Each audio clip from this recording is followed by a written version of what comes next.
Hello दोस्तों, आज की रोमांचक कहानी में आप सभी का स्वागत है। मेरा नाम रुकैया है। पापा के अचानक गुजर जाने के बाद हमारे घर की माली हालत बहुत खराब हो गई थी। हमारा परिवार अर्श से फर्श पर आ गिरा था। उनकी मौत के बाद हमें पता चला कि पापा ने बिजनेस के लिए बैंक से बहुत सारा लोन उठा रखा था। उस लोन को चुकाने के लिए हमें अपनी सारी प्रॉपर्टी बेचनी पड़ गई और अब सिर्फ हमारे पास वही घर बचा था जिसमें हम सब लोग रहते थे। पापा के जाने के बाद हमारे खाने के भी लाले पड़ गए थे। हम जैसे तैसे गुजारा कर रहे थे। मेरी 12वीं की परीक्षा भी सिर पर थी, इसलिए मैं भी घरवालों की मदद नहीं कर पा रही थी। पैसे की तंगी से छुटकारा पाने के लिए अम्मी ने सोचा कि क्यों ना ऊपर वाले फ्लोर को किराए पर दे दिया जाए। किराया आएगा तो कम से कम घर का खर्चा तो चलेगा। पापा के समय में हमारे पास सब हुआ करता था और अब हालात ऐसे हो गए हैं कि हम एक एक पैसे के मोहताज हो गए हैं। हम किराएदार की तलाश कर रहे थे और जल्दी ही हमें किराएदार मिल भी गया। वो किराएदार एक जवान, खूबसूरत और हट्टा-कट्टा मर्द था। उनका नाम रेहान था और वो मेरे ही कॉलेज में एक नए टीचर लगे थे। उन्हें कॉलेज से पता चल गया था कि रुकैया के घर वालों को एक किराएदार की जरूरत है। उन्हें घर आते ही हमारे हालातों के बारे में पता चल गया था। एक दिन उन्होंने मेरी अम्मी से कहा, रुकैया की बोर्ड की परीक्षा नजदीक आ रही है और जहां तक मैंने देखा है वो किसी के पास ट्यूशन भी पढ़ने नहीं जाती है। फिर उसकी तैयारी कैसे हो पाएगी? अम्मी ने कहा, रेहान बेटा, तुम तो देख ही रहे हो कि हमारे घर के हालात कैसे हैं। इसकी ट्यूशन फीस भरने के लिए मेरे पास पैसे नहीं हैं। रेहान बोले, आप उस बात की फिक्र मत कीजिए, आप रुकैया को मेरे पास भेज दिया कीजिए, मैं उसको ट्यूशन पढ़ा दूंगा और ट्यूशन फीस भी नहीं लूंगा। रेहान की ये बात सुनकर मेरी अम्मी को तो जैसे तिनके का सहारा मिल गया था। अम्मी ने कहा, शुक्रिया बेटा, मैं आज से ही रुकैया को तुम्हारे पास पढ़ने के लिए भेज दूंगी। मैं उसी शाम से उनके पास पढ़ने के लिए जाने लगी। कुछ दिन तो सब ठीक चलता रहा। वो मुझे बहुत मन से पढ़ा रहे थे, पर 1 महीने बाद कुछ ऐसा हुआ जो मेरी समझ से बाहर था। मैं कॉलेज से वापस आते ही उनके पास पढ़ने के लिए चली जाती थी, लेकिन मैं जैसे ही अपनी किताब खोलती थी, किताब में से एक खुशबू आती थी जिसे सूंघकर मैं बेहोश हो जाती थी। जब मुझे होश आता था तो मेरे कपड़े इधर उधर होते थे और मुझे दर्द हो रहा होता था। इस सब के बाद वो मुझे 8 ग्लास जूस देते थे जिसे पीकर मैं ठीक हो जाती थी। वो मुझसे कहते थे कि रुकैया, अपने खाने पीने का ध्यान रखा करो, तुम बहुत कमजोर हो गई हो, इसीलिए शायद तुम्हें चक्कर आ जाते हैं और तुम बेहोश हो जाती हो। और हाँ, ये बात अपनी अम्मी से मत कहना, नहीं तो वो बेवजह परेशान हो जाएगी। वैसे भी तुम्हारी अम्मी अभी बहुत मुसीबतों से गुजर रही हैं, तुम उनकी परेशानी और मत बढ़ाना।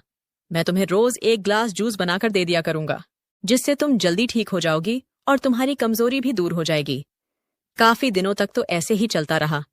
मैं रोज उनके पास ट्यूशन पढ़ने जाती थी और किताब खोलते ही बेहोश हो जाती थी। जब मुझे होश आता था तो मेरे पूरे बदन में दर्द हो रहा होता था। अब मैं भी सबसे तंग आ चुकी थी। फिर एक दिन मैंने वहां रखी किताब खोली ही नहीं और बेहोश होने का नाटक करने लगी। उसके बाद जो मेरे साथ हुआ उसे सोचकर मेरी रूह आज भी कांप जाती है। उस वक्त मैं 16 साल की थी और 12वीं कक्षा में पढ़ती थी। हम बहुत अमीर परिवार से थे। मेरे परिवार में मेरी अम्मी, पापा और एक छोटा भाई था। हमारे पास किसी भी चीज की कमी नहीं थी और सब कुछ अच्छा चल रहा था। पर कहते हैं ना कि बुरा वक्त कभी बताकर नहीं आता। हमारी जिंदगी में भी बुरा वक्त आया और उस बुरे वक्त ने हमारे पापा को हमसे छीन लिया। उनके जाने के बाद उनके पार्टनर ने धोखे से उनका सारा बिजनेस हड़प लिया और सारा बैंक लोन जो पापा के नाम से था वो भी नहीं चुकाया। समय से लोन ना चुका पाने की वजह से बैंक वाले अब मेरी अम्मी को परेशान करने लगे थे। मेरी अम्मी जिससे भी मदद मांगने जाती थी वो उनका फायदा उठाने की कोशिश करता था। यहाँ तक कि हमारे मामा मामी और चाचा चाची ने भी हमारी मदद करने से मना कर दिया था। बड़ी अम्मी ने तो हमारा फोन उठाना भी बंद कर दिया था और ना ही बड़े पापा को उठाने देती थी। ये सब वही लोग थे जो हमेशा मेरे पापा से मदद मांगने आते थे और मेरे पापा दिल खोलकर इन लोगों की मदद करते थे। पर हमारे मुश्किल वक्त में किसी ने हमारी मदद नहीं की। मेरे एक चाचा जी थे, उनकी उम्र ज्यादा होने की वजह से शादी नहीं हो पाई थी। जब मेरी अम्मी उनसे मदद मांगने गईं, तो उन्होंने प्रस्ताव रखा, अगर वो उनके साथ पति पत्नी वाला रिश्ता रखेगी तो वो पापा का सारा कर्जा चुका देंगे और उनके बच्चों का भी ख्याल रखेंगे। मेरी अम्मी को उनकी बातों से इतनी घिन आई कि वो फिर किसी के पास मदद के लिए नहीं गई अम्मी ने पापा के ऑफिस के अलावा सब कुछ बेच दिया और सारा कर्जा चुका दिया और बचे हुए पैसों से एक छोटा सा घर खरीद लिया। अब हमारे पास बचत के नाम पर कुछ भी नहीं था। एक टाइम के खाने के बाद हमें ये भी पता नहीं होता था कि दोबारा खाना मिलेगा भी या नहीं।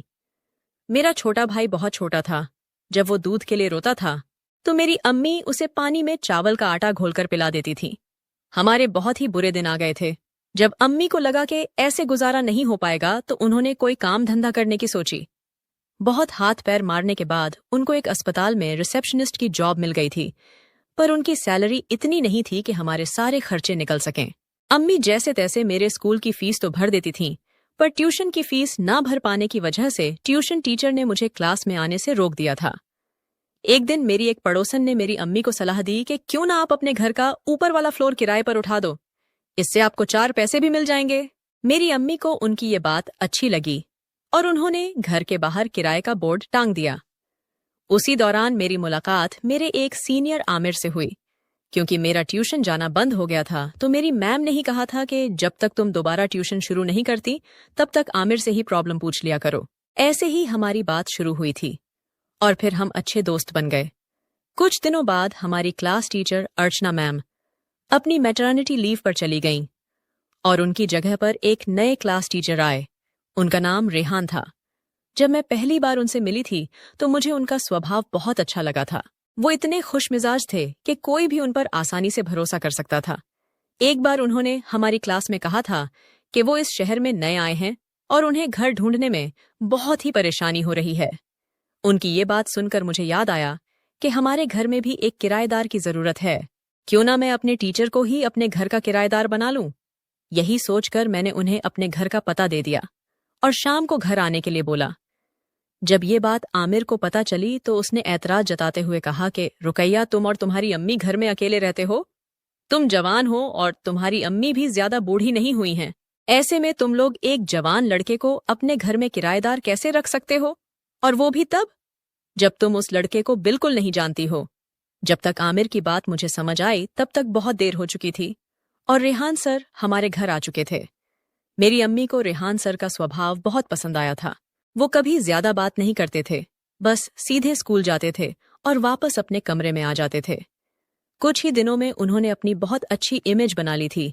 उनके पास कुछ बच्चे भी ट्यूशन पढ़ने के लिए आया करते थे और जब उन्हें पता चला कि मैं पैसों की वजह से अपनी ट्यूशन छोड़ चुकी हूं तो उन्होंने मेरी अम्मी से कहा कि आप रुकैया को भी मेरे पास ट्यूशन पढ़ने के लिए भेज दिया करे।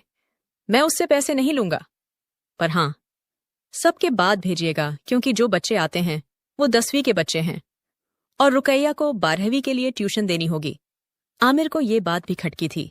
वो चाहता ही नहीं था कि मैं रेहान सर के पास ट्यूशन पढ़ने जाऊं, और अगर उन्हें दया ही करनी है तो सबके सामने करें, पीछे से क्यों। वो बोला, देखो रुकैया, मुझे इसके इरादे कुछ अच्छे नहीं लग रहे।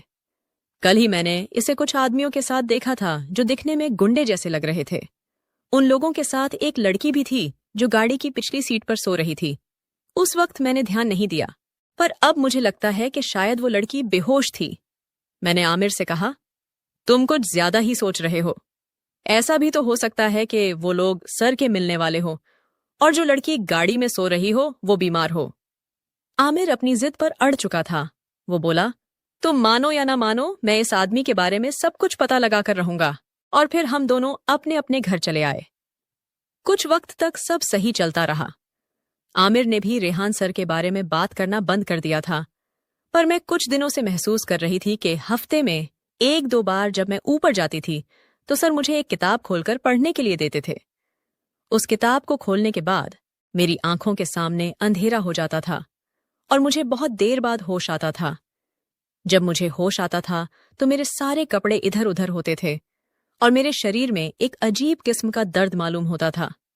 मेरे उठने के बाद सर मुझे एक ग्लास जूस देते थे और कहते थे कि शायद तुम अपने खाने पीने पर ध्यान नहीं देती हो, इसलिए तुम कमजोर होती जा रही हो। वो जूस पीने के बाद मैं अच्छा महसूस करने लगती थी। सर मुझसे कहते थे कि ये बात अपनी अम्मी से मत कहना, नहीं तो वो बेवजह परेशान हो जाएंगी। वैसे भी तुम्हारी अम्मी अभी बहुत मुसीबतों से गुजर रही हैं, तुम उनकी परेशानी और मत बढ़ाना। मैंने सर की बात मान के अपनी अम्मी को कुछ भी नहीं बताया था, पर अब मुझसे ये सब सहन नहीं हो पा रहा था। मुझे अपने स्कूल से ज्यादा सर के पास जाने की जल्दी रहती थी। मुझे पता था कि मेरे साथ कुछ गलत हो रहा है, पर मुझे उसके बाद जो सुकून मिलता था, मैं उसके लिए तड़पने लगी थी। अब आमिर को भी मुझ में अजीब बदलाव महसूस हो रहे थे। एक दिन तो उसने सीधे ही पूछ लिया, क्या हो गया है रुकैया? तुम अचानक से बहुत बदल गई हो। तुम्हारा मुझ पर ध्यान ही नहीं रहता है। क्या अब अपने नए सर को चाहने लगी हो? आमिर की बात मुझे लग गई थी, और अब मैंने भी सोच लिया था कि चाहे जो हो जाए, अब मैं जान कर रहूंगी कि आखिर मेरे साथ क्या हो रहा है। क्योंकि मैं जानती थी कि मैं सर को प्यार तो नहीं करती, पर फिर मुझे वहां जाने की इतनी जल्दी क्यों रहती है? कॉलेज खत्म होने के बाद मैं ट्यूशन के लिए गई, और आज तो किस्मत ने भी मेरा साथ दे दिया। सर ने मुझे बुक खोलने के लिए दी और हरी खुद पानी लेने चले गए। मैंने किताब खोलने का नाटक किया और सर के आने से पहले बेहोश हो गई। पानी लेने के बाद सर वापस आए और मुझे बेहोश पड़ा देखकर खुश हो गए। उसके बाद वो मुझे उठाकर अपने बेडरूम में ले गए और मुझे अपने बेड पर लिटा दिया। उन्होंने जैसे ही मेरे कपड़ों की तरफ हाथ बढ़ाया, पीछे से एक आवाज आई, रुको, अब तुम्हारा खेल खत्म हुआ। ये आवाज किसी और की नहीं, बल्कि आमिर की थी, जो पुलिस के साथ खड़ा हुआ था। मौका पाकर मैं भी उठ खड़ी हुई और अपने कपड़े संभाल लिए। मैं भागकर आमिर के पीछे छिप गई। एक साथ सारे पुलिस वालों और मोहल्ले वालों को देखकर रेहान डर गया और खिड़की से भागने की कोशिश करने लगा, लेकिन तभी पुलिस ने उसे पकड़ लिया।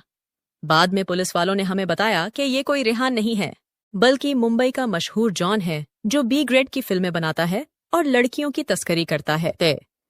ये हर शहर में एक नया नाम और नया रूप लेकर जाता है, कभी डॉक्टर बनकर, कभी टीचर बनकर, और फिर जरूरतमंद लोगों की भलाई करने के नाम पर उनकी बच्चियों को किसी न किसी बहाने से अपने पास बुलाता है। ये उन बच्चियों को नशीली दवाइयां देकर बेहोश कर देता है और फिर उनके साथ गंदा काम करके उसकी फिल्म बनाकर बेचता है। और कभी कभी तो अच्छा ग्राहक मिलने पर पूरी की पूरी लड़की ही बेचकर भाग जाता है। ये हर शहर में एक नया क्राइम करता है और फिर वहां से भाग जाता है। इसने न जाने कितनी मासूमों की जिंदगी बर्बाद की है। मेरी अम्मी को जब रेहान की सच्चाई पता लगी तो वो रोने लग गईं और बोली, अब मेरी बेटी से कौन निकाह करेगा? इसने मेरी बेटी की जिंदगी बर्बाद कर दी। अम्मी को रोते हुए देखकर आमिर आगे आया और मेरा हाथ थाम कर अम्मी से बोला, आप चिंता मत कीजिए, मैं कभी भी रुकैया को अकेला नहीं छोड़ूंगा। इसमें इसकी कोई गलती नहीं है। ये एक हादसा है जो किसी के साथ भी हो सकता है। मेरी अम्मी ने आमिर से पूछा, बेटा तुम्हें कैसे पता चला कि रुकैया खतरे में है? आमिर बोला, आंटी मुझे इस आदमी पर बहुत पहले से शक था, और आज जब मैं रुकैया से मिलने स्कूल पहुंचा तो मैंने इसे उन्हें 3 लोगों के सामने हाथ जोड़कर गिड़गिड़ाते देखा। ये कह रहा था कि मैं कैसे भी करके आज डिलीवरी कर दूंगा, और इसने इसी घर का एड्रेस भी दिया था। बस मैं तुरंत ही पुलिस स्टेशन पहुंच गया और पुलिस वालों को सब कुछ बता दिया। इस हादसे को हुए 5 साल हो चुके हैं और मेरी और आमिर की शादी भी हो चुकी है। अब हम दोनों अपनी जिंदगी में बहुत खुश हैं।